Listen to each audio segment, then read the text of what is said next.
सियावर रामचंद्र की जय. रामचंद्रांच्या दरबारात कुशलवानी गायन केलं आणि कुशलवांच्या गायनानंतर हे कुमार कोणाचे असं विचारल्यावर महर्षी वाल्मिकींचे शिष्य असं त्यांनी सांगितलं. आपला परिचय आपल्या पित्यापासून नाही दिला तर महर्षी वाल्मिकींचे शिष्य असा परिचय दिला. महर्षी वाल्मिकींना बोलावण्यात आलं आणि महर्षी वाल्मिकी त्याच वेळी माता सीतेला तिथे घेऊन आले. माता सीतेच्या चारित्र्यावर घेतलेल्या संशयाची चर्चा पुन्हा राजदरबारात झाली. महर्षी वाल्मिकींनी आपली हजारो वर्षाची तपश्चर्या पणाला लावून सांगितलं, सीता पवित्र आहे आणि माझ्या या वाक्यात खोट असेल तर माझी सगळी तपश्चर्या संपून जाईल. नगरजनांच्या मनामध्ये ही सगळी मळभ दूर झालीत आणि नगरजनच राजा रामचंद्रांना विनंती करू लागलीत की राजन, चुकलो आम्ही, आम्हाला माफ कर, सीतेला स्वीकार. रामचंद्र खूप दीर्घगंभीर आवाजात त्या राजदरबारात बोलतायत. ते म्हणाले, दरबारवासियांनो, अयोध्यावासियांनो, या दरबारातील सर्व सुज्ञ लोकांनो, महर्षी वाल्मिकींच्या कथनानंतर तुम्ही आज दावा करता आहात की सीता पवित्र आहे आणि मी तुमच्या सांगण्यावरून सीतेला स्वीकारावं. स्वीकारे नाही, नगरजनांची इच्छा मी पूर्ण करे नाही, पण मला तुम्हाला काही सांगायचं आहे. काय? रावणाशी घनघोर युद्ध करून सीतेला मी पुन्हा एकदा आपल्या समोर घेतलं, तेव्हाही सीतेने अग्निदिव्य दिलं होतं आणि या अग्निदिव्याची कल्पना अयोध्येच्या नगरवासियांना होती. या अग्निदिव्यातून आलेली सीता पवित्र आहे याची जाणीव मला होती. सीता आजही पवित्र आहे, कालही पवित्र होती, उद्याही ती पवित्रच असेल. माझ्या मनात कोणतीही शंका नाही.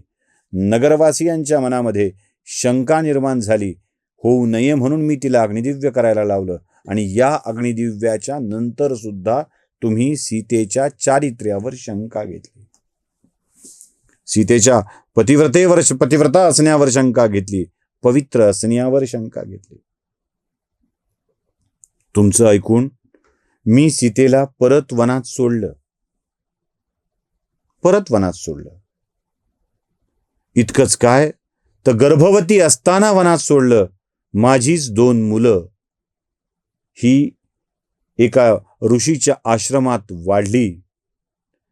त्या ऋषींनी परत एकदा सीतेच्या पवित्रतेबद्दल आपल्या सगळ्यांना सांगितलं आणि आता मला विनंती करताय की परत सीतेला बोलवा. मी बोलवे नाही, कारण माझं सीतेवर तितकंच प्रेम आहे जितकं असायला हवं. मी परत बोलवे नाही.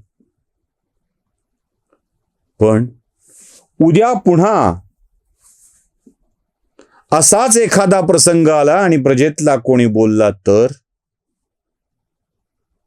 पुन्हा तेच करू, पुन्हा सीतेला वनात सोडून येऊ, पुन्हा तिच्या चारित्र्यावरती पवित्रतेविषयी शंका निर्माण करू देऊ. हे असं चालणार नाही. सीता पवित्र आहे याची जाणीव मला आहे. याची जाणीव आता तुम्हाला झाली आहे, त्याची खात्री महर्षी वाल्मिकींना आहे. पण प्रजाजनातल्या लोकापवादांना कसं शांत करता येईल? ते करता येणं शक्यच नाही. मग त्याला पर्याय एकच, स्वतः सीतेनं या दरबारात यावं, स्वतःच्या पवित्रतेची शपथ घ्यावी, ती शपथ खरी होईल असं दाखवावं आणि मग मी सीतेला स्वीकारायला तयार होईन, तुमची संमती असेल तर.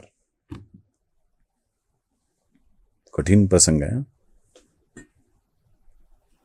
अनेक स्त्री स्वातंत्र्यवादी मंडळींच्यासाठी हा प्रसंग रामाने सीतेवर अन्यायच केला हे सांगणार आहे. असं कुठं असतं का? शपथ कुठे घ्यायची असते का असं सांगणार आहे. पण विचार करा, लोकापवादाला शांत करता येत नाही हे राजा रामाला चांगलं ठाऊक आहे.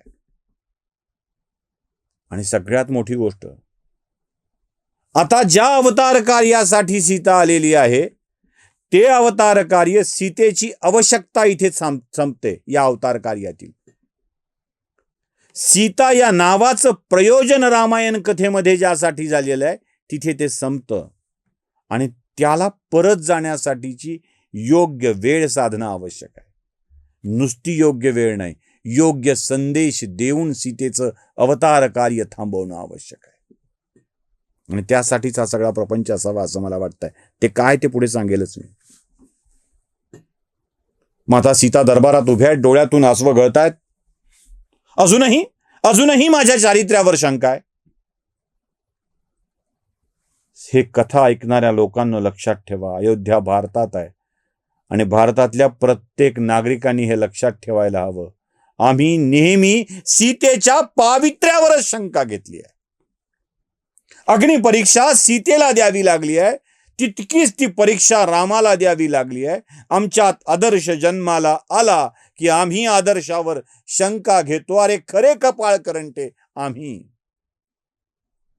सीता आणि रामचंद्रासहितचं राज्य उपभोगायला मिळणं आमच्याच नशिबात नसतं रे. कधी आमच्याच नशिबात नसतं.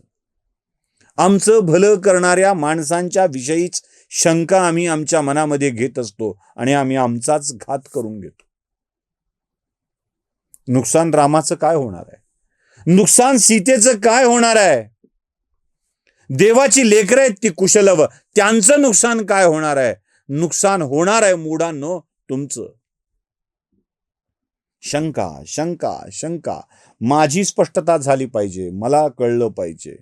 हा शंकासूर नावाचा राक्षस तुमच्या मनात इतका घर करून बसलाय ना की तो शंकासूर तुमचंच भलं तुम्हाला होऊ देत नाहीये. तुमचंच भलं होऊ देत नाहीये. प्रश्न तर विचारले गेले पाहिजेतच. प्रश्न विचारल्यानेच आमचं कल्याण होणार आहे. हा जो काही आम्ही ज्ञानी असल्याचा भाव आमच्या मनात आलाय ना, तो पहिल्यांदा काढून टाका. त्या इंद्राच्या वृत्रासुराच्या वधाची कथा तुम्ही ऐकली आहे. हा वृत्रासूर आता वृत्तासूर बनलाय, हेही तुम्हाला मागच्या भागात मी सांगितलं. हे वृत्तासूर नावाचे राक्षस, पत्रकार म्हणून घेणारे राक्षस तुमच्या मनात अशीच शंका भरतायत. प्रत्येकाविषयी शंका. हे चांगलं असेल का? हे योग्य होतं का? ते केलं होतं का? ते बरोबर होतं का? असं नाही, असं केलं असतं तर? याला करायचं काहीच नाहीये.